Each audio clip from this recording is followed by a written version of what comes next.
সকল গুরুবাদীকে স্বাগতম জানিয়ে এবার আলোচনা করতে চলেছি হাকিকতে মসজিদ কি এবং কেন, এই হাকিকতের মসজিদের স্বরূপ কি সেটা সুফি সদরুদ্দিন চিশতীর মসজিদ দর্শন গ্রন্থের আলোকে আলোচনা করা হবে। মানব মন সংসার জীবনের সঙ্গে ঘনিষ্ঠভাবে জড়িয়ে থাকতে ভালোবাসে, উহাই তাহার স্বভাব ধর্ম। কিন্তু আল্লাহকে লাভ করতে হলে তাকে অন্তরে বস্তু নিরপেক্ষ ভাব অবশ্যই তৈরি করিয়ে নিতে হবে। বস্তুভিত্তিক সংসার জীবনে এই কারণে দুই অবস্থার সঙ্গে বিরোধ বেঁধে থাকে। এই দুটি অবস্থা হচ্ছে ভাববাদ ও বস্তুবাদ। ইসলাম এই বিরোধের সুষ্ঠু সমাধান দান করেছে। মসজিদ এই সমাধানের একটি মূল কেন্দ্র। এই জন্য ইসলামী জীবন বিধান নিয়ন্ত্রণে মসজিদ গুরুত্বপূর্ণ স্থান দখল করে রয়েছে।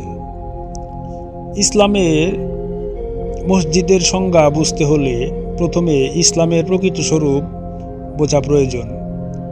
সমস্ত সৃষ্টি আল্লাহর বিধানে পূর্ণ আত্মসমর্পণকারী। পরমাণু হতে আরম্ভ করে বৃহত্তম নক্ষত্র পর্যন্ত সকলই আল্লাহর রচিত বিশ্ব প্রকৃতির বিধানে তথা আল্লাহর কিতাবে পূর্ণ আত্মসমর্পণকারী। স্বভাব প্রকৃতির দিক হতে মানুষের সমস্ত অঙ্গ প্রত্যঙ্গ এই মহাবিধানের পূর্ণ অনুসারী। এই জন্য সমস্ত সৃষ্টিকেই পূর্ণ আত্মসমর্পণকারী অর্থাৎ মুসলমান বলা হয়। কেবল মানুষই ইহার ব্যতিক্রম। মানুষ মাত্রই মুসলমান রূপেই জন্মগ্রহণ করে, কিন্তু সময়ের সঙ্গে সঙ্গে সে ক্রমে ক্রমেই অমুসলমান হয়ে থাকে। কারণ স্বভাব প্রকৃতির দিক হতে মানুষ তাহার সর্বাঙ্গ মুসলমান ভাবটি ধরে রাখতে পারে না। এই মানুষের মনকে মুসলমান বানাইবার জন্যই বিশ্বের সমস্ত ধর্মবিধান এসেছে। আল্লাহর প্রেরিত নবী ব্যতীত কেহই ধর্মপ্রবর্তক হইতে পারে না। সর্বধর্মের মূল মন্ত্র এক হওয়া সত্ত্বেও পরিণামে ব্যবহারিক বিধানের মধ্যে বৈষম্যের সৃষ্টি হয়ে মানুষ ভিন্ন ভিন্ন দল ও গোত্রে বিভক্ত হয়ে গিয়েছে। সমস্ত সৃষ্টি আল্লাহর বিধানে পূর্ণ আত্মসমর্পণকারী। কেবল মানুষের মন বা অন্তর মুসলমান বা আত্মসমর্পণকারী হতে চাহে না। কাহাকেও আত্মসমর্পণকারী বানাতে হলে কর্মের মধ্যে নিয়োজিত রেখেও তাহাকে কর্মনিরপেক্ষ ভাববাদী রূপে এমন এক প্রকার অবস্থা, হাল বা চিন্তাধারা তাহাকে অবলম্বন করতে হবে যেন সেই কর্মের প্রতি মনোযোগের দ্বারা কর্মে মোটেই আবদ্ধ হয়ে না থাকে। তার মন সর্বতোভাবে আল্লাহমুখী হয়ে এমনভাবে কর্ম সমাধা করবে যেন তাহার মন কর্মমুখী না থাকে, তথা কর্মর দিকে যেন মূল মনের কেন্দ্রটা না থাকে।